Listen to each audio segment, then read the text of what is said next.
Ahead and get started. So good morning, everyone. My name's Dara Gannon. I'm the Director of Programs and Donor Services at the Cape Cod Foundation. And I'd like to start by thanking you all for the important work you've done over the last year for our community. There have been so many challenges and you've had to do more with less, but you have responded when Cape Cod needed you, and we're so grateful for the services that you provide. I'm really excited to see so many familiar faces and names, folks I haven't seen in a while, and many new people as well. So we have a lot of information to share this morning, but we are very mindful of your time. We appreciate that you took a moment out of your busy schedules to be here with us. So a few quick housekeeping notes. Our program will be an hour, but we wanted to make sure there were plenty of time to answer your questions if you have any. So we've scheduled 30 minutes at the end for that. This is being recorded, so if you need to hop off the call or you miss something or want to share it with a colleague later, something like that, we will be sending the session out afterwards, and all this information will also be on our website. And while we'd love to have more of a dialogue, we do have so many people on the call this morning. We ask that you keep yourself on mute. Please type your questions into the chat. I'll be monitoring that throughout, and I'll facilitate questions at the end. So don't feel like you have to wait to ask anything until the end. But if there's something specific to your organization or to your project, I recommend following up with my colleagues after the session. We do encourage you to reach out, which we'll share more about in a bit. But don't hesitate to write your questions in. If something's unclear, that's really good for us to know. And I'm sure others are wondering the same thing. So that's what this is for. Anything we aren't able to answer in the session this morning, we will send out in the follow-up email with the link to the recording. So to get an idea of who's in the room, we'd love to launch a really quick poll. If you could take a few seconds to answer those questions. Let's see. Here we go.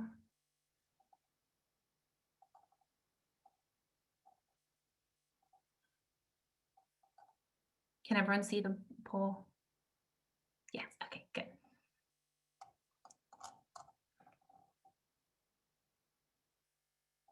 All right, answers coming in.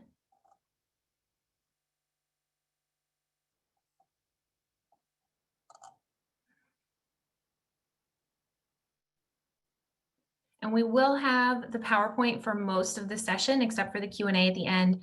So you may want to, in the upper right-hand corner, I like to have it speaker view.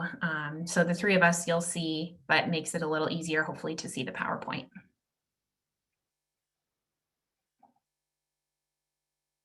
All right, another few seconds here on the poll.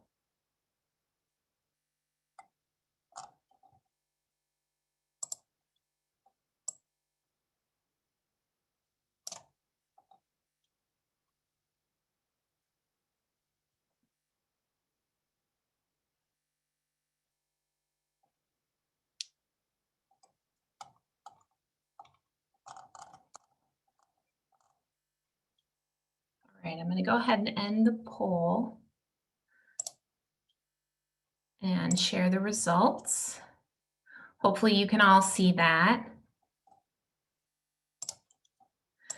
So great, thank you. It's nice to see kind of who's in the room, so to speak. I see a great mix of organizations and roles, and gotta love those awkward Zoom moments. I think we've all learned some lessons in kind of understanding over the last year with everything we're all juggling. So thanks in advance if any of those things happen this morning. Oops, did we lose the PowerPoint?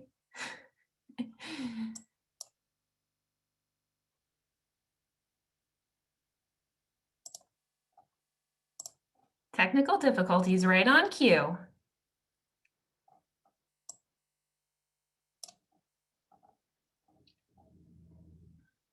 Okay, well, while Tracy's getting that going, just want to start by introducing my colleagues.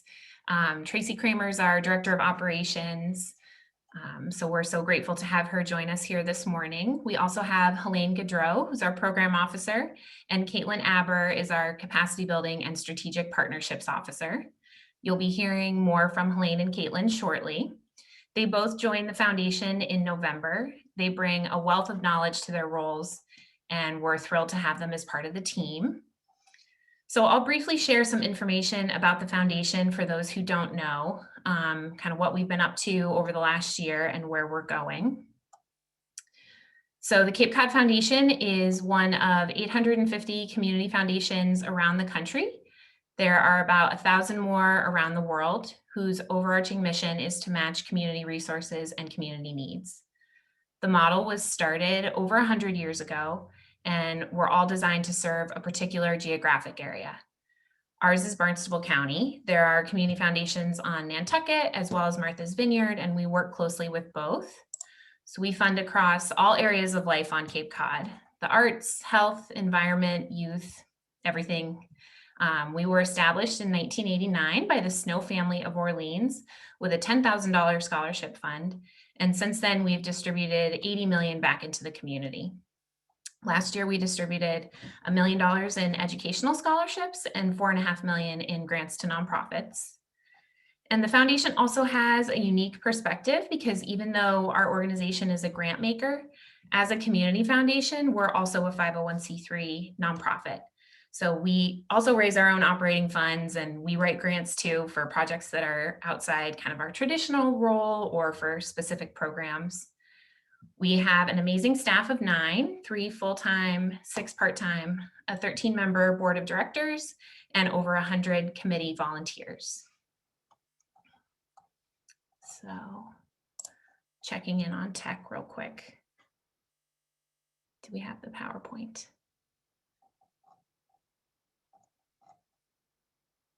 Okay, it's coming, cool.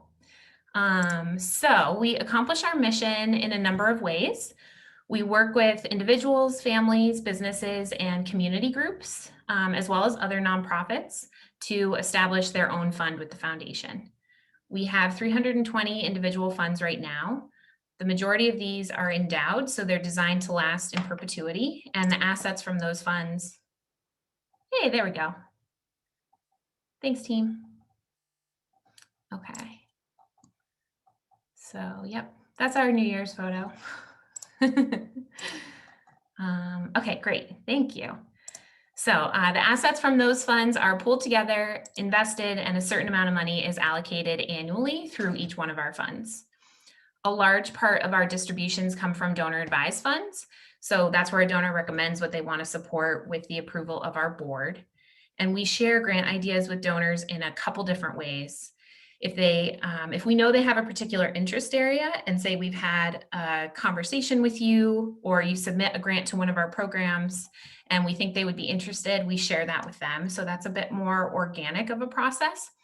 We also have a more formal process with what we call our grant catalog, which is part of the online fund portal that our donors have access to. So we add projects to the catalog so that when they log into their fund, they can see many of the great things happening in the community that are looking for support. And this is especially useful to donors who may not be on the Cape year-round. So providing information to our donor advised funds and making those connections and matches is the main part of my role. We also write grants to larger foundations and government agencies to address specific needs and initiatives on the Cape. Last March, like you all, we had to quickly adapt to new circumstances. And with over 30 years of grant making and community experience, it was a natural fit for us to establish a community emergency response fund to raise and distribute resources to support Cape Cod during the pandemic.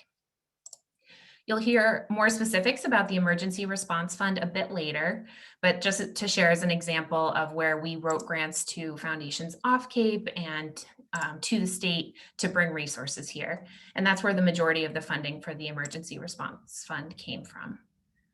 We also work hard to represent Cape Cod and the nonprofit sector here to folks at the state level and who are located elsewhere. So most people that are familiar with the Cape Cod Foundation know the transactional work that we do, but we also spend a lot of time serving as connector and convener of regional efforts on broad community issues, as well as provide support for nonprofits in the community where we can, such as technical assistance and training. We also serve as fiscal sponsor on a limited basis, just due to our own staff capacity. And we're happy to make connections with other organizations for initiatives looking for fiscal sponsorship where there might be a good fit with mission. We serve as grants manager for other organizations. We began a partnership with the Kelly Foundation at the beginning of 2020. They're a separate organization with their own board and process and so on, and we provide back office support. So they have their own application, but they use our online grant management system. This collaboration helps both of us be more efficient because we're, leveraging resources, economies of scale, as well as sharing grant making experience. And hopefully it makes it easier for applicants too, because you can have one conversation and be connected to multiple funding sources. So I've included a bit of information on the slide. You can read that and find more information on their website as well. So we have 3 core discretionary grant programs that are open for accepting requests from the community. Our program grants, capacity building grants, and grants from our town funds. The first 2 are the focus of today's session. And I say discretionary because there are volunteer grant committees that with the discretion, they have the discretion with the approval of our board over how those dollars are distributed. And even within those programs, most of the funds that we use are field of interest, so they have some type of focus. We have very little unrestricted funding, although we are working on that.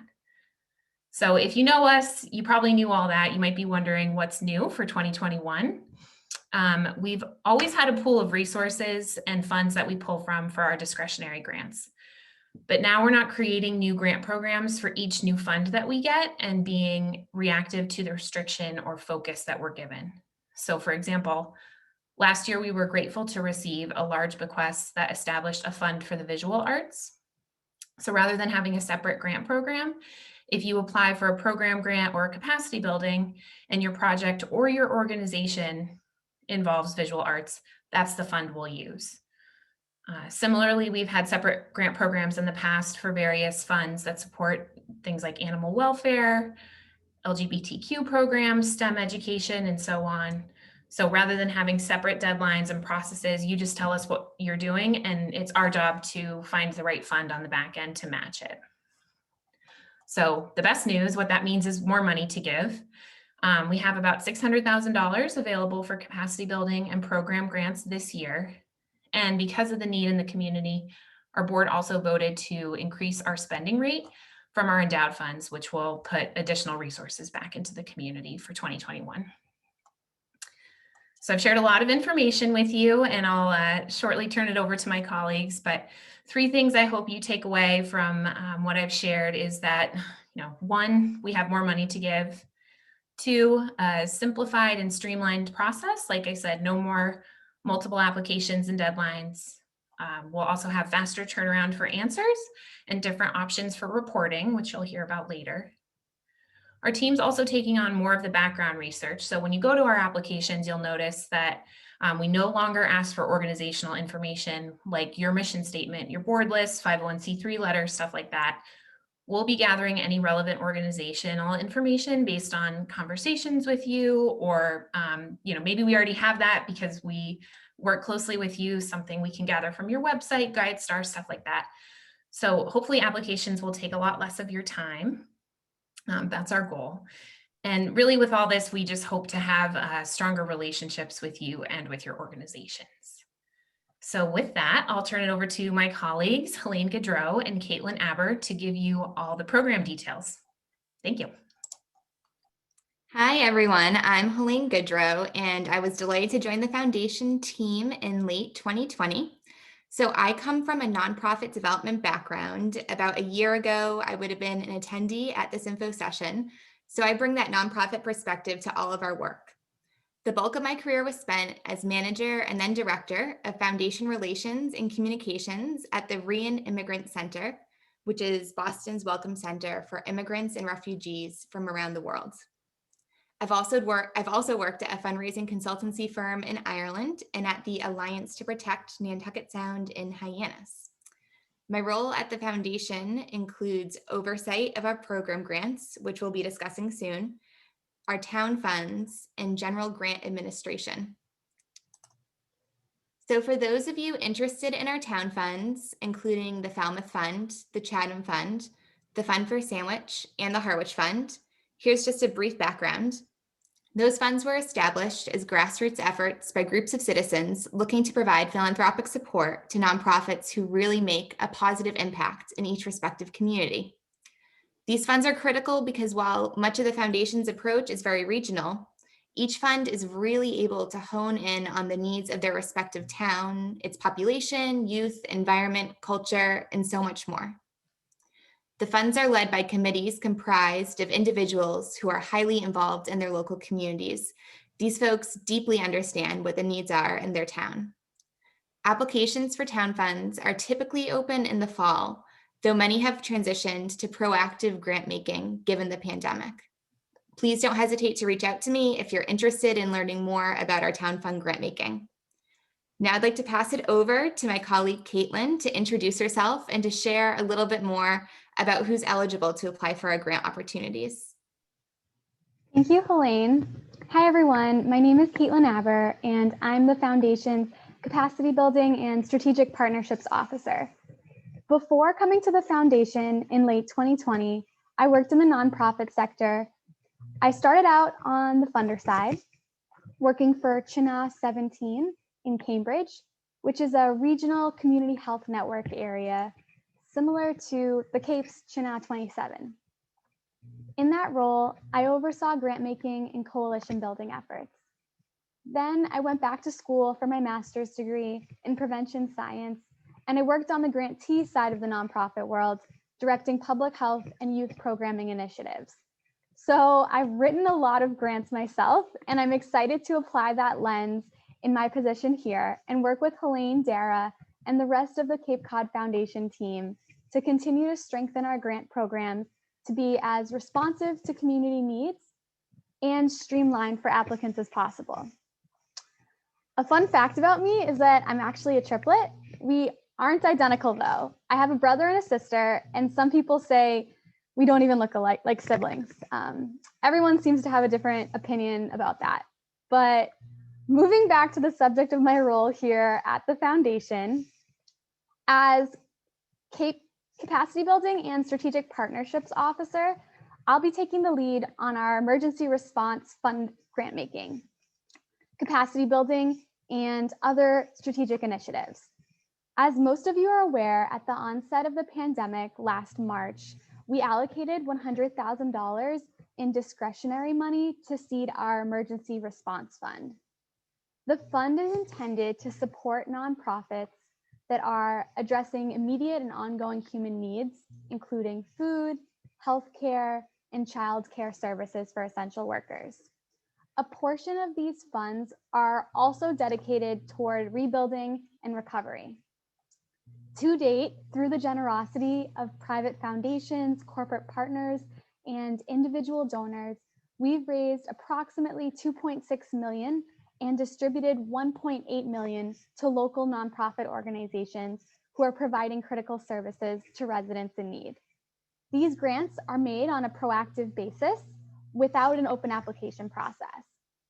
If you have any questions about the Cape Cod Foundation Strategic Emergency Response Fund, please reach out to me about that.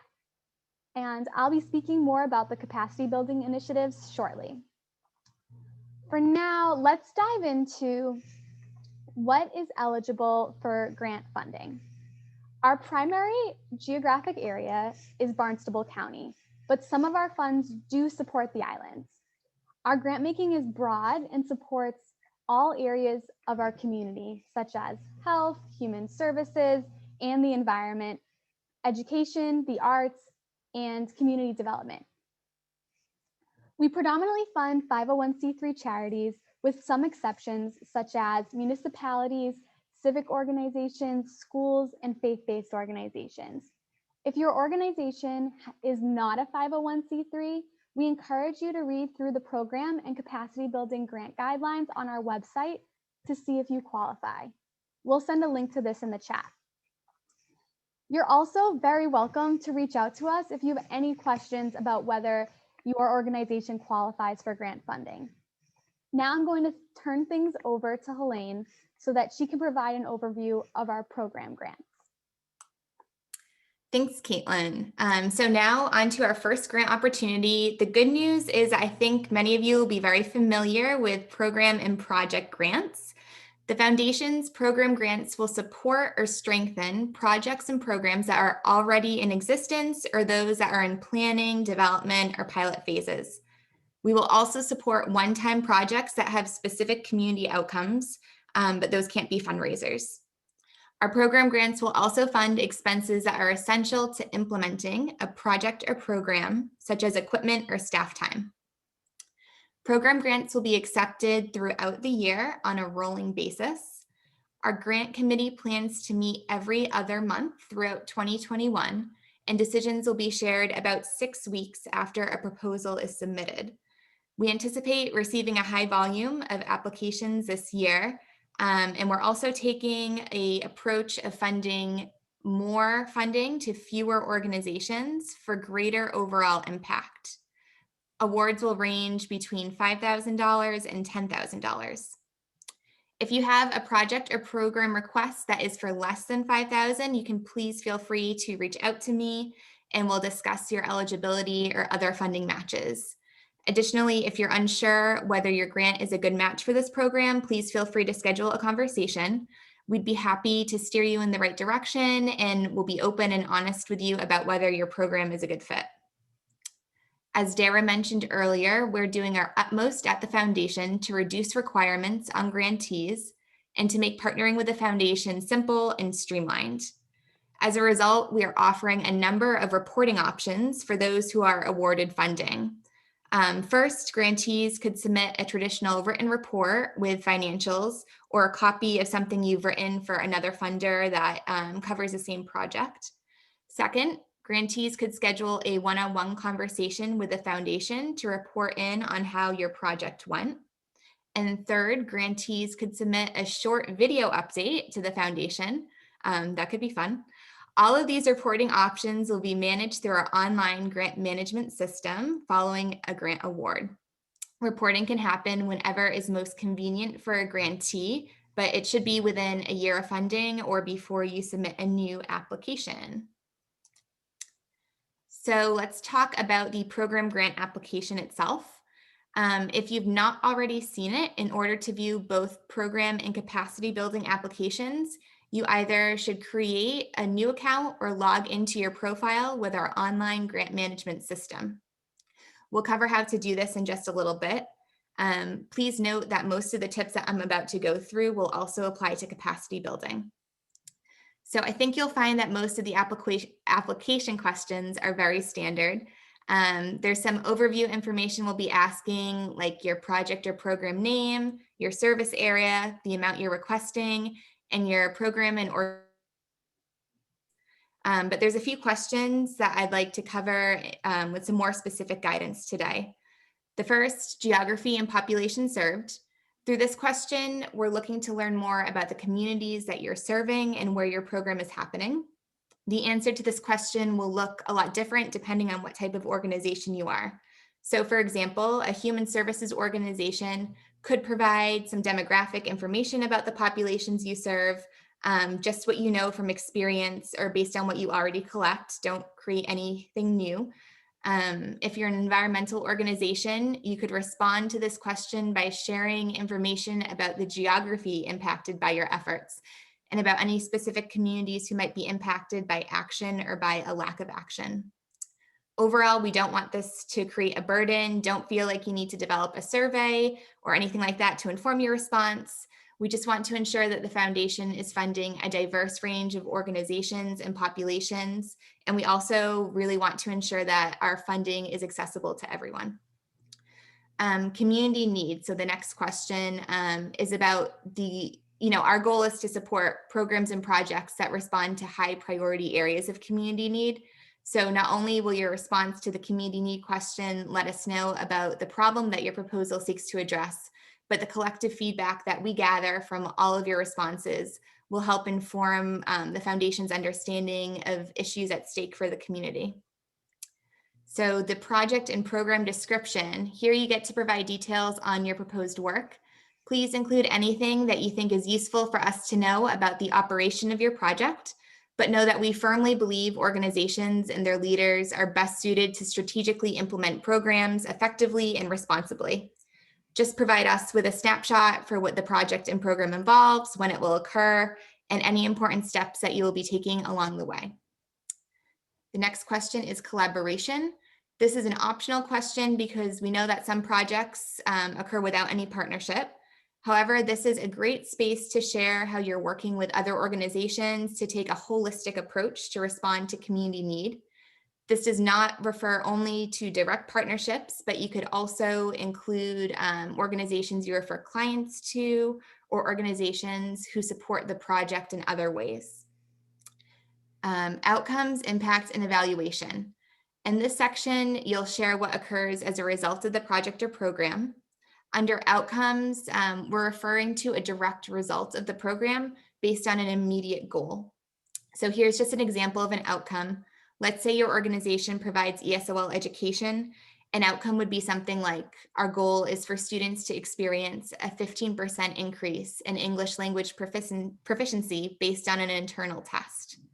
The impact of a project or program would encompass the broader results of your effort. So an example for that same organization would be, our program makes a lasting impact by helping students to gain greater stability, increased financial security, and access to new opportunities. In this section, we'd also like you to tell us about how you know your work has been successful. So what are the key indicators for your organization? Please, again, don't feel like you need to create a complex evaluation metric to demonstrate this. We trust that organizations are best positioned to know whether the work has been effective or not, and that you'll adjust the program over time to ensure that it is. Please note here, if you're awarded partial funding, we'll work with you to adjust your goals so that they're reasonably in line with funding amounts. We trust your feedback and will weigh all factors in mind while conducting reporting later on. The next question is diversity, equity, inclusion, and belonging. One of our goals at the foundation is to learn more about organizations in our community who are effectively incorporating and considering these values in their mission, operations, and throughout their daily programming, and to support organizations who are not doing so by learning why and connecting them to available resources. Like the community need question, we are approaching this as a learning opportunity for us to better serve all communities across Cape Cod. We believe that the first step is to really learn where organizations are currently at, who is already doing this work, and who's just getting started.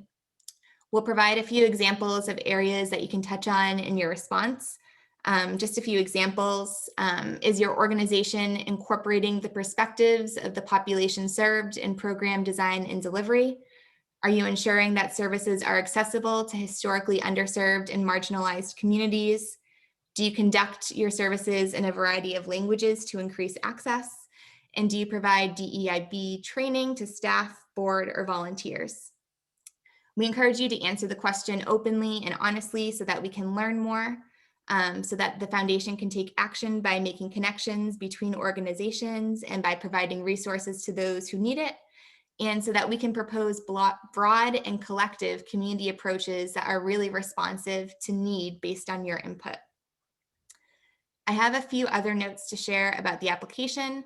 The first, again, it's applicable to the program grants and capacity building, is that we provide a really generous character count for each section.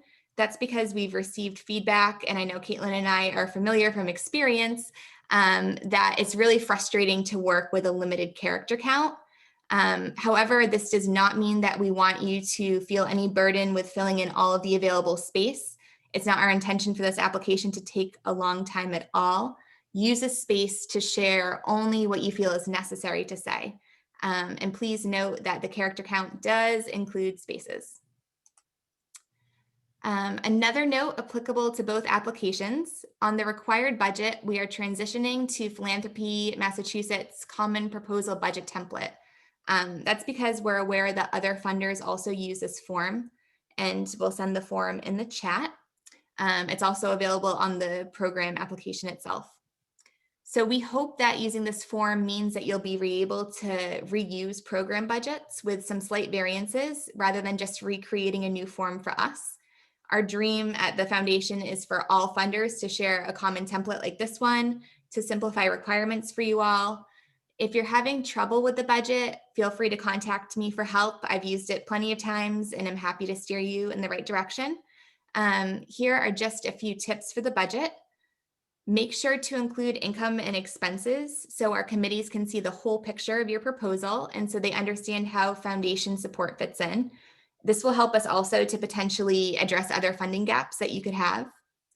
Include in-kind expenses if appropriate, such as monetizing volunteer hours, reductions in rent, or other savings in in-kind services provided to your organization. We know that a lot of these savings are just critical towards organizations accomplishing their mission, and this is great for our committees to see. The independent sector's current estimate for the value of each volunteer hour in Massachusetts is actually $32.96. We'll share that resource in the chat for you, and please do include that in your budgets. The foundation does not have a specific limit around overhead or administrative costs. We know that these expenses are also essential to you accomplishing your mission, and we really encourage you to include these in your budgets. The foundation will consider partial funding for any project. If your project is underfunded, as I mentioned before, we'll work with you to realign your goals. And last but not least, please feel free to itemize the budget as much as you would like, but know that we trust organizations will use funding as appropriate to implement a project or program. We're making every effort to be less prescriptive about what funding must be used for within your overall program budget. So include details as you feel comfortable. With all of that, I'll switch it over to Caitlin to talk about the second prong of our discretionary grant making this year, capacity building. Thank you, Helene. So let's dive into talking more about our capacity building initiatives. We recognize organizations need financial support to improve their organization systems and operations, which in turn strengthen their ability to serve their community and clients. And we know that both program and capacity building grant funding is particularly important right now, since the demand for services have grown and service delivery models may have changed due to the pandemic. So we've built upon the foundation's prior strategic focus grant program to reimagine a new capacity building grant program. For the purposes of our grant programs, we define capacity building as intentional efforts to increase organizational ability to effectively fulfill its mission and build long-term sustainability through strengthening an organization's core systems, skills, resources, knowledge, operation, and management practices. We will have 2 sub-programs to support strong Cape Cod nonprofits that are at a point of critical change or growth to become stronger. The first is a 1-year targeted capacity building program, which is what I will go in depth to cover today. The second is still in the process of development. It will be a multi-year comprehensive program that will also include an in-depth organizational assessment supported by an independent consultant. That is one of the main distinguishing factors between the targeted 1-year program and the comprehensive multi-year program. The 1-year targeted capacity building program is intended for organizations who have already assessed and identified an organizational capacity building need, and they simply need the resources to implement a project to address that need. Those who receive targeted capacity building grants will also be eligible to apply for comprehensive capacity building grants later this year. In addition to capacity building grants, we support trainings on a range of topics through the Massachusetts Community Foundations Partnership and the Cape and Islands Partnership for Nonprofit Advancement. The Massachusetts Community Foundations Partnership is a new statewide coalition of community foundations designed to help stabilize, strengthen, and advance the social sector in communities across the Commonwealth. As a part of this, we co-funded a series of virtual technical assistance and capacity building programs for nonprofit staff and board leaders. We encourage you to go to their website for more information and to register for upcoming trainings and watch recorded sessions for any subject of interest to you. And we're sending you the website in the chat.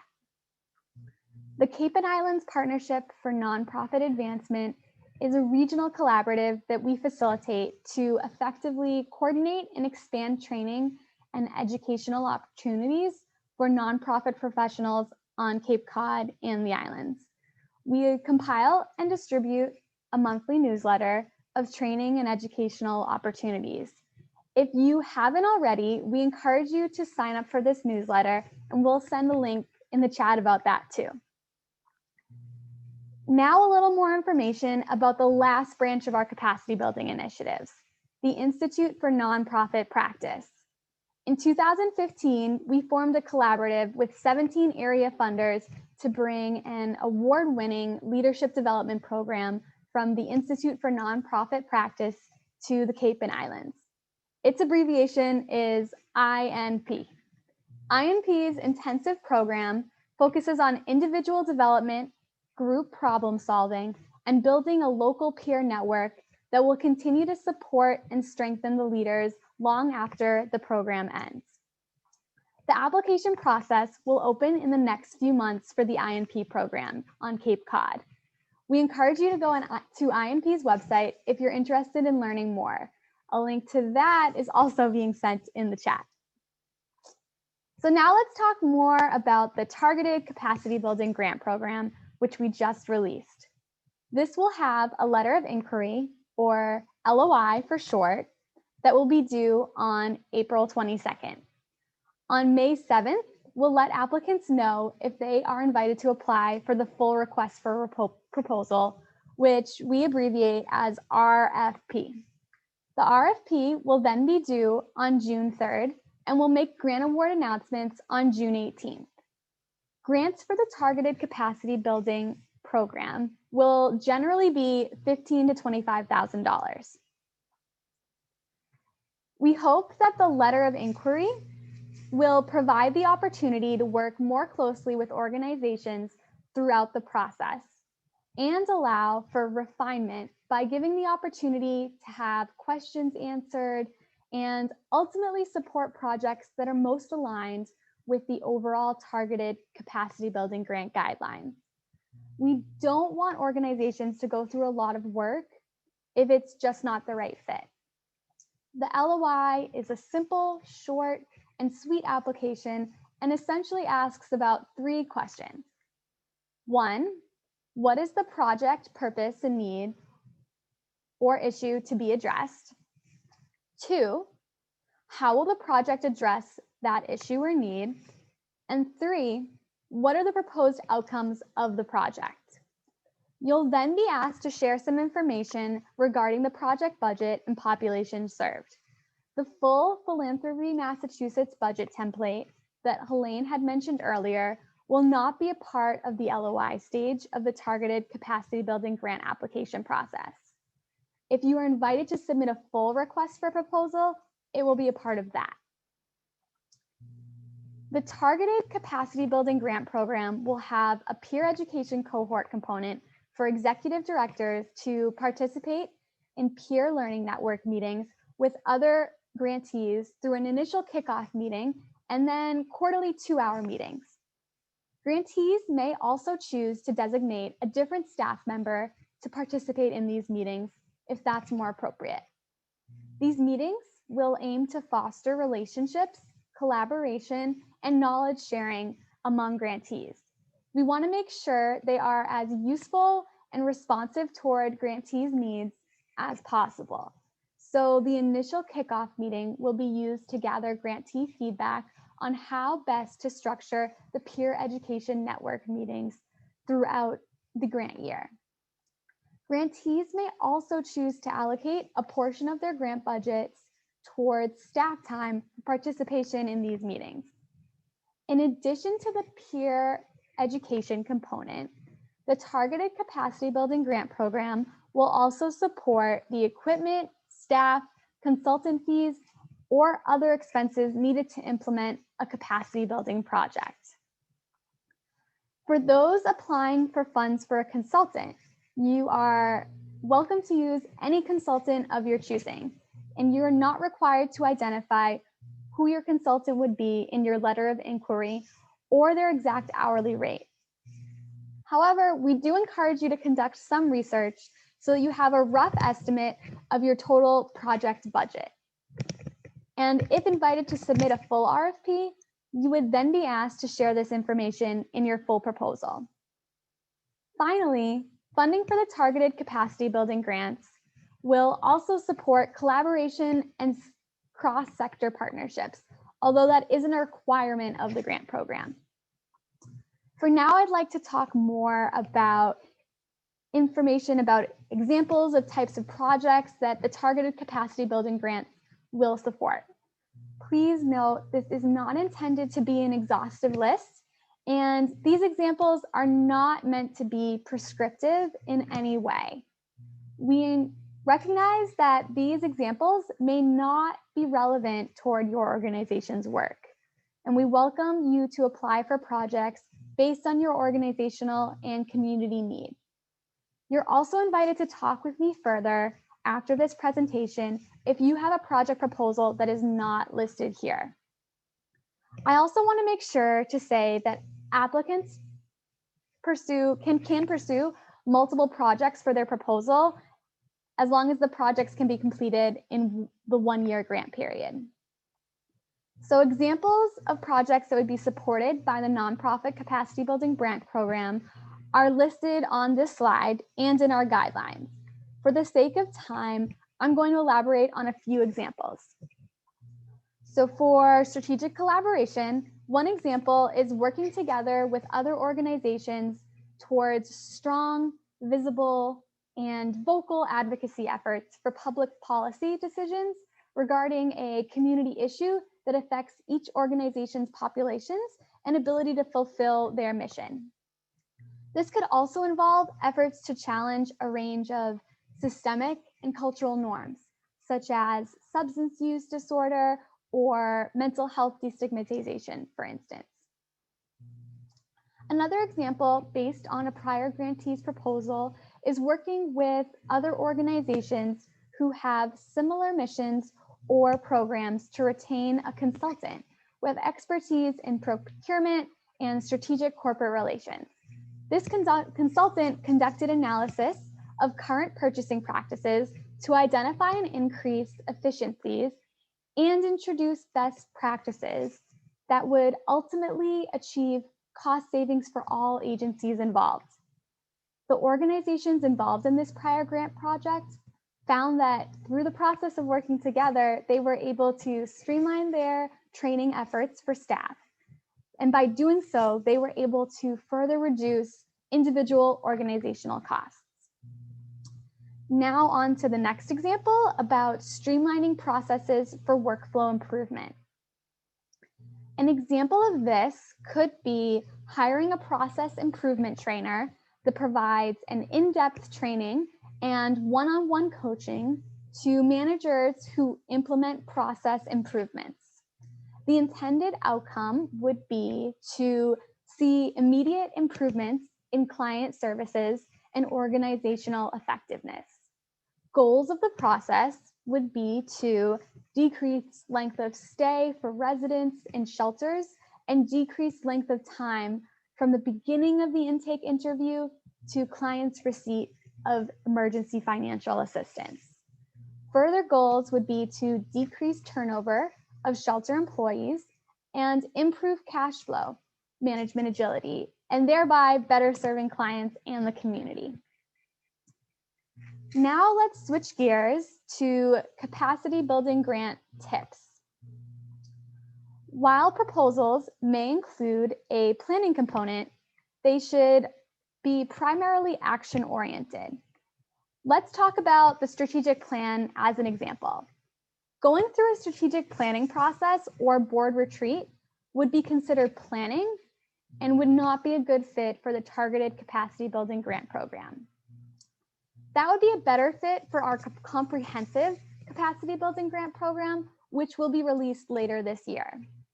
However, implementing components that came out of the already developed strategic plan or cheat in order to take your organization to the next level would be a good fit for the targeted capacity building grant program. For instance, an organization might use their strategic plan to improve their process to streamline operations or expand. For long-term impact and sustainability and outcomes, proposals should clearly demonstrate how the project will result in long-term impacts, such as increased efficiency or reach, and how that impact can be sustained. They should also have clearly identified expected outcomes and evaluation processes to measure the impact, as Helene mentioned earlier. So now I'll just turn things back over to Helene so she can talk more about the difference between the program grants and the targeted capacity building grants. Thanks. And I'm really cognizant of time here too, so I might go a little quickly. But we're anticipating that we'll get questions on whether your application falls under a proposal for program grants or capacity building grants. And we know it can be a bit confusing depending on the nature of your proposal. So please feel free to reach out to us following this conversation for specific guidance on your intended proposal. Everyone's situation is unique. But here are a few examples that I'd like to use to highlight the distinction. The first example, technology and equipment. So consider what the purpose of your technology or equipment purchase is. If the purchase is necessary to run a project or a program, or if it supports your clients directly, if it enhances the way you carry out your project or program, it's most likely a program grant application that you'd want to submit. If your proposal increases your capacity organization-wide, so let's say a new CRM or a database, something that supports fundraising, donor development, operations, or workflow, then it's most likely a capacity building application. I'll move to the DEIB initiatives. We know that many organizations are interested in pursuing diversity, equity, inclusion, and belonging initiatives, as we mentioned earlier. These proposals will fit both under program grants and capacity building grants as well. So an example, if your proposal is to translate materials that are used frequently in a program to languages that are reflective of your client base, or maybe you want to redesign curriculum so it's more responsive to the community that you serve, then that is most likely a program grant because it will enhance your program or project. If your proposal is to hire a new bilingual member of staff whose mission is to broadly support your entire organization, community access to services, then that will most likely fall under a capacity building grant. We strongly encourage you to reach out to the foundation and to discuss your project and best fit before submitting an application if it doesn't seem straightforward. Additionally, you might be wondering, can I submit both a program grant and capacity building grant in the same year? Our advice, because both programs are falling under our discretionary grant making, they're actually derived from the same pot of funding. By submitting both, you're actually competing against yourself for funding.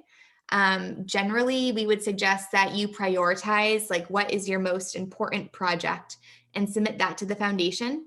If you do decide that you want to submit a proposal to both programs, just note that the capacity building program does have an so you'll first want to prepare that and submit it before making a determination on your program grant. Reach out to us for more personal advice if you need it given your organization's situation. So what is considered when viewing an application? Our staff initially screens applications for eligibility and completeness. Grant committees then evaluate eligible applications and forward their recommendations to the Foundation's Board of Directors for final approval. This committee is comprised of knowledgeable community members.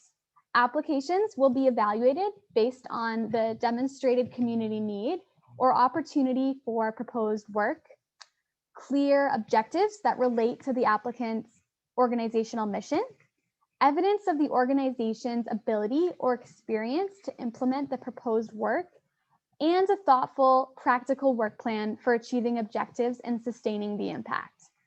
The grant committee also strives to equitably distribute grant funding based on community need. Applications are evaluated based on the organization's health and capacity of the program, staff, and volunteer leadership to complete the work. We recognize that some grant proposals may involve work that has never been done before. If that is the case, the committee takes into account whether your organization has the trust of the community and partners necessary in order to successfully implement the project. The grant committee also considers the organization's financial health while acknowledging the financial impact of the COVID-19 pandemic on organizations overall. They assess organizations' balance and diversity of funding strategies, as well as its ability to leverage other revenue and resources. Lastly, applications will be evaluated based on having a clear and well-scaled plan to measure the impact of the proposed work. Overall, it's a good idea to very clearly and simply address all of these points in your applications, since these factors are used by the review committee to score proposals. I'll go into further detail about specific grant writing tips shortly. For now, I'm going to turn things over to Helene again. So since January 2020, all grants made to the Cape Cod Foundation are processed through our online grant management system. This system is used for applications, for award letters and decision-making, follow-up such as grant acceptance letters, and reporting. You'll periodically receive electronic communications from the foundation through the system, and your organization will have access to all of its history with the foundation's discretionary grant making in one place. So there's a really great and succinct video on our website that provides an introduction to using the system from Foundant. Foundant are the company who designed the system. The video will be pasted into the chat now for you to view, and they do a really excellent job explaining how the system works. So I encourage you to watch that video and to follow up with any questions. We're also planning to create a more personalized video from the foundation following the information session, which will have a live tutorial for you, and you can look out for that as well. We have a few important notes for using the system. The first is that your organization can only have one organizational profile. Creating a duplicate profile could pose problems later on. Many organizations that have registered today actually already do have a profile in GLM.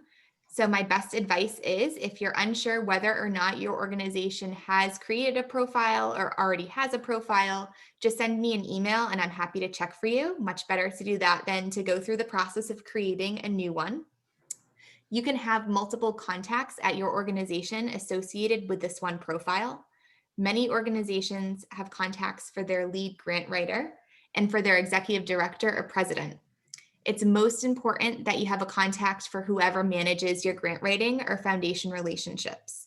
You can also collaborate on an application using the Collaborate feature with any individual on your team, even if they don't already have a profile. That's really great practice for keeping your profile decluttered and for keeping everything for your organization streamlined. Another tip is please save your password. If you forget your password, you can reset it yourself on the login page. If you can't do that, then you can contact me, but hopefully you save the password. And last, when preparing an application, I encourage you to save your work frequently. That's because the system will time out after a certain point of inactivity. It does autosave every so often, but it's best practice again to save as you go. Also, please make sure you submit by pressing the submit button when you're finished, so we know that your application is complete. You can learn more about the system by watching that video in the chat, looking out for upcoming videos from the foundation, and by writing to me with any questions. On to Caitlin now to share some grant writing tips. All right, so just by participating in today's presentation, you all are already heeding one of our greatest grant writing tips, which is to understand the funder's grant-making priorities. In today's presentation, we've gone over many of the specific guidelines of each program and targeted capacity building grant application. However, we haven't gone over every single aspect of the guidelines for the sake of time. Therefore, it's very important that you read the full guidelines for each grant program thoroughly. These can be found on our website. As a general best practice, it's safe to assume that the grant reviewers are familiar with Cape Cod generally, but are not experts in every sector. So it's helpful to avoid using jargon or acronyms that may not be known by reviewers. Something that can be helpful is to have someone who isn't as familiar with the background of your proposal have a go at reading it for you and provide feedback on whether the content was clear and made sense to them.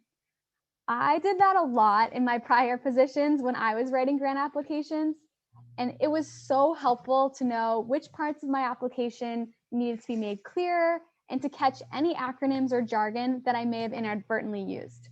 We're hoping that by offering generous character counts, there may not be as much of a need to save space by using acronyms. On a different note, regarding grant writing tips, we highly recommend answering each question being asked and even in the same order being asked. Writing plainly and defining any vocabulary that might be sector specific is also helpful for grant reviewers. Bullets and numbering are also very welcome. It's helpful to draw a connection as clearly as possible between how the proposal will meet the community need identified. Also, grant applications are your opportunity to brag. We encourage you to demonstrate your experience and ability to successfully carry out your proposal. While we do not require letters of support, we do encourage applicants to state whether any partners identified in the proposal have already been met with and are on board to hit the ground running if the project is funded. In line with our mission to make things easier for grant applicants, you are welcome to repurpose grant applications that you have used in the past. If your prior grant application to the Cape Cod Foundation or an outside funder was unsuccessful, we encourage you to follow up with us or another funder to receive that feedback about how your past application can be strengthened for this time around. With all of that being said, I know this is a lot of information, and we want to make sure to mention again that applicants are very welcome to contact us throughout the grant process. Our contact information is on this slide and also written into the grant guidelines. Helene is the best point of contact for program grants, and I'm the best point of contact for capacity building grants. Dara, Helene, and I work very collaboratively and will also be working together behind the scenes to support you all.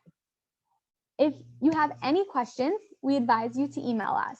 If your question is specific to our GLM online grant management system, Helene is the best person to contact, and we advise you to email her with a screenshot and details of your issue using the GLM system. If you would like to set up a meeting, the quickest way to do that would be to go to our Calendly links and select the time that works best for you to meet. This will automatically set up a meeting with us. Our Calendly links are also on this slide. We are so grateful for your time spent participating in this information session today. And we really encourage you to take a look at our grant guidelines and website too, so that when we do meet, we can really zone into the meat of assisting you, rather than answering questions like when the grant deadline is and things like that. This way, we have as much time as possible to support you. Finally, we wanted to express one more time how grateful we are for your participation in this session today. We'll use the rest of our time together to answer any questions that you might have. Thank you. Okay, so it is 10:31. Feel like we did pretty well on timing there. That will conclude our presentation. So we'll stop the recording, and like Caitlin said, happy to answer your questions. I have copied a bunch that came in through the chat, so we'll start with those. If you have others, feel free to type them in. I will also launch an anonymous poll. Just quick